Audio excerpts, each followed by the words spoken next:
Okay, I'm looking at Walk to Learn. This is question 2 from Graphing Rational Functions 1. Make sure you're looking at the right worksheet that you were provided today in class. I'm always going to start by asking myself, can I factor this? And this is factorable. This factors into x minus 4, x plus 4 over x plus 2, and x minus 2. Next, I'm going to identify the vertical asymptotes, and I'm going to abbreviate VA. Take each one of these quantities in the denominator, and we're going to set it equal to 0 and solve. When we do that, we have equations of x equals negative 2 and x equals positive 2 when we solve. Now I'm going to analyze the degree in the numerator and the denominator, and I can see the degree in the numerator is 2, the degree in the denominator is 2. When the degrees in the numerator and denominator are equivalent, we're going to divide the leading coefficients. So top divided by bottom. 1 divided by 1 would be a horizontal asymptote of y equals 1. When a horizontal asymptote exists, no slant or oblique asymptote will exist, and vice versa. If no horizontal asymptote exists, then there will be a slant, or also known as oblique asymptote. Next, let's do the x-intercept. So for the x-intercepts, I look to the numerator. I take any quantity here that contains x, I set it equal to 0 and solve. When I solve this quantity, x minus 4 equals 0, I get x equals 4. When I solve this quantity, I get x equals negative 4. Okay, now I'm going to move on to determining what will be the y-intercepts.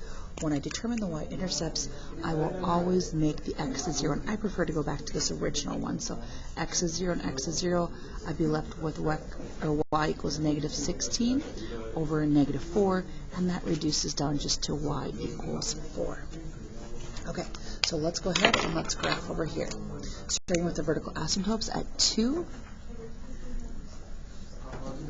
and at negative 2. And y equals 1 horizontal. Remember, our rational function will never ever cross or touch a vertical asymptote, and if it does cross, the horizontal will be somewhere in the middle. Okay, then I'm going to identify the x-intercepts, or the zeros, at 4 and at negative 4, and we have a y-intercept at positive 4. I want at least one more point, a critical point to the right, one more to the left, and let's see how many I may need in the middle. I'm not sure what this is going to look like. So one more over here, I'm going to test 3.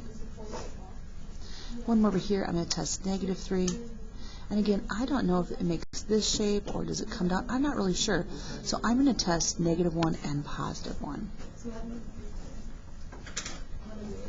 Now, how do I test and create these critical points? So I've identified what the input values I want. To identify the output values, I'm going to come up here and I'm going to plug in 3. 3 minus 4 is negative 1. 3 plus 4 is 7. 3 plus 2 is 5. And 3 minus 2 is 1. So I'm left with a negative 7/5. Negative 7/5. That's just a little bit more than 1. So I'm going to go over to 3. It's not looking, oh, it's a negative. A little bit more than negative 1. A little bit more than negative 1. So right about there, and that's enough for me to see the basic shape. All right, so now I'm going to go to negative 3. I'm going to check over here. So negative 3 minus 4 would be negative 7. Negative 3 plus 4 would be 1. Negative 3 plus 2 would be negative 1. Negative 3 minus 2 would be negative 5. I have a total of 3 negatives when I'm multiplying. An odd number would make a negative. And then I multiply the f7 over 5. Okay, so again, a little bit more than 1. So I'm going over to 3, negative 3, and a little bit more than negative 1, which is right about there. Now, what do we have in the middle? I'm not sure, right? Does it make this U shape? Does it come down below? I'm not sure. Let's plug in a negative 1. Negative 1 minus 4 would be negative 5. Negative 1 plus 4 would be 3. Negative 1 plus 2 would be 1. Negative 1 minus 2 would be negative 3.